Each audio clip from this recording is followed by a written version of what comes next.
Hello friends, কেমন আছো সবাই? আশা করি সবাই খুব ভালো আছো। তো আজকে আমি তোমাদের সঙ্গে শেয়ার করছি ঘরোয়া কিছু জিনিস দিয়ে ফেস প্যাক বানানো।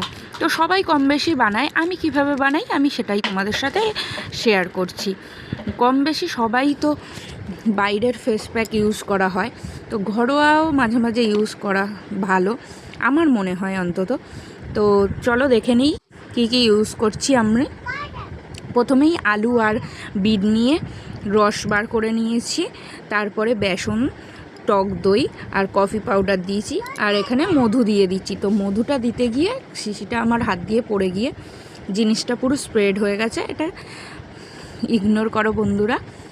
তো ফেস প্যাকটা আমার বানানো হয়ে গেছে, আমি অ্যাপ্লাই করে তারপরে ফিরে আসছি কেমন ফেস হয় তোমাদের।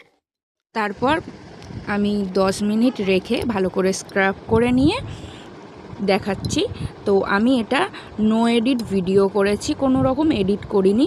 তো দেখো কতটা গ্লো করছে ফেসটা আগের থেকে, তোমরাই দেখো। তো তোমরা এটা ইউজ করতে পারো। Thank you, tata.